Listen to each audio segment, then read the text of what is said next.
Alrighty, welcome back. This is day 2. A few months later, it's now fall. You see, there's quite a bit of leaves on the ground. Back on the truck. I'm going to see if I can't get a little bit done today.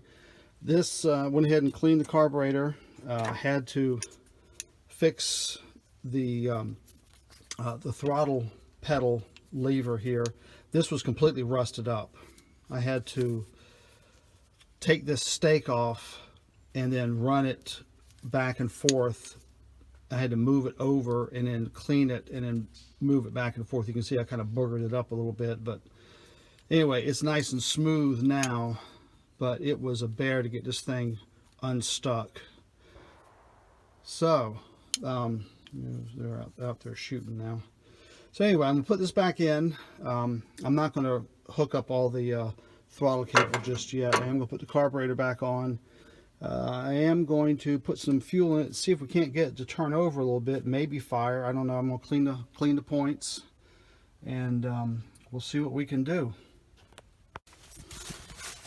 Well, I have put the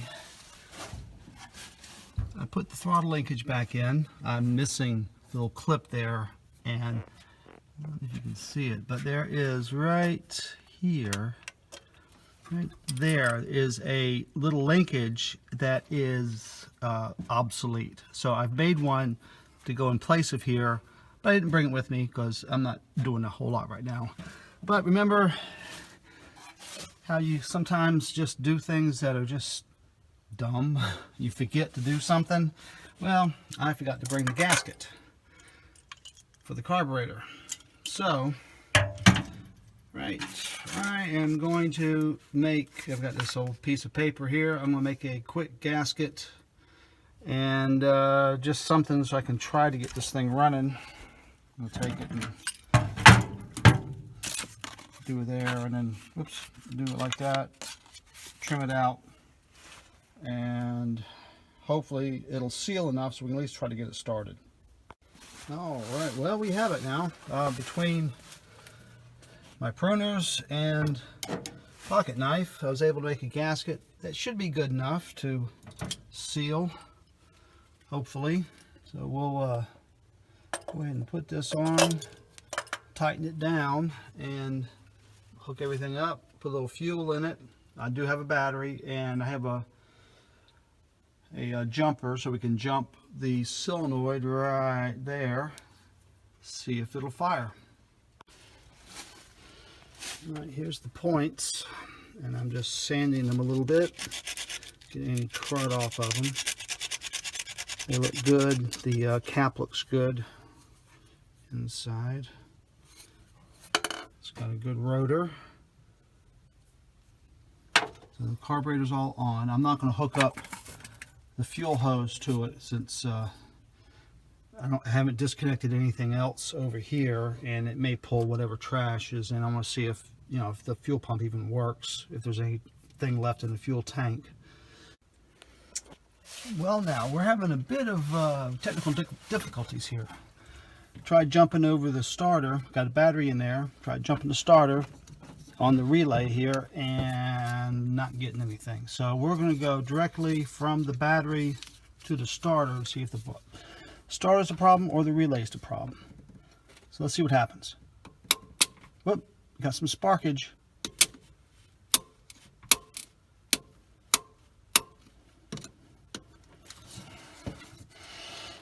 Had some spark.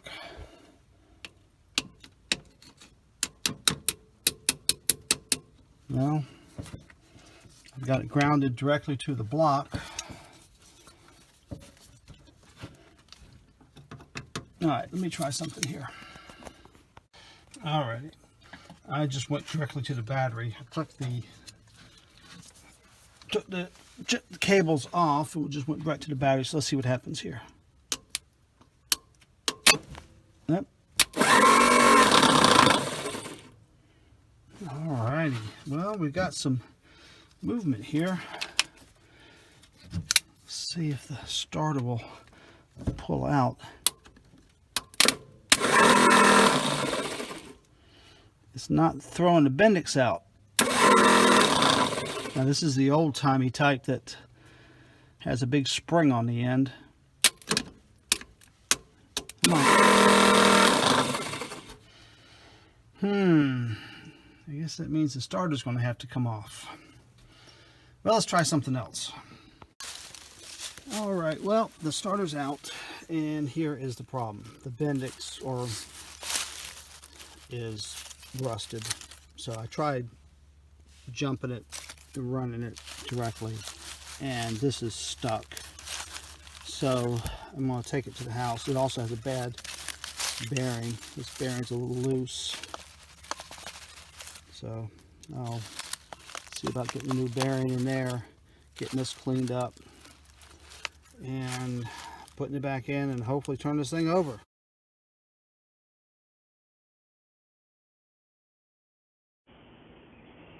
Alright, I'm at my house on my temporary workbench here. I'm just got this starter fixed up. I went ahead and put a new bearing in it, new bushing right here, because that was worn out. So this is nice and tight now. Well, within reason. This is all lubricated. I wanted to show you kind of a quick tutorial on how this thing even works. Because as you notice, there's no well, this Bendix here is thrown out by centripetal force, and it's kind of interesting the way this thing works. So let me put this camera down, and I'll show you how this thing operates. All right, so got the battery hooked up. Little momentary switch here. Now watch what happens. Make sure it doesn't fly off.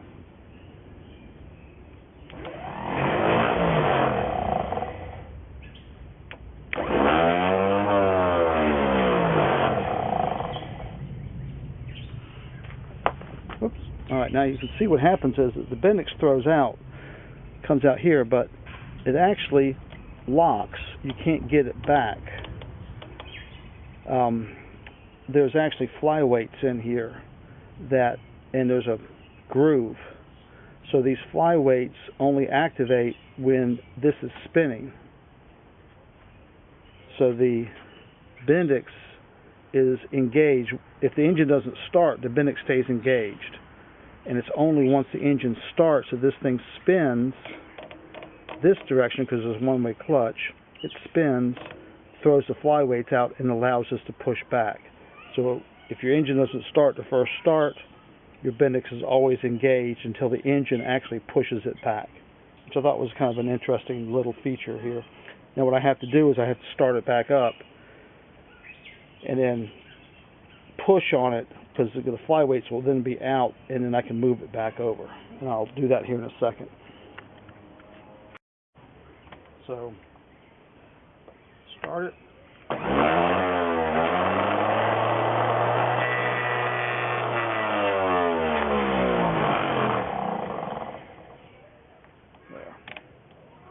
There, that did it. Alright, now it's going to go back into the truck.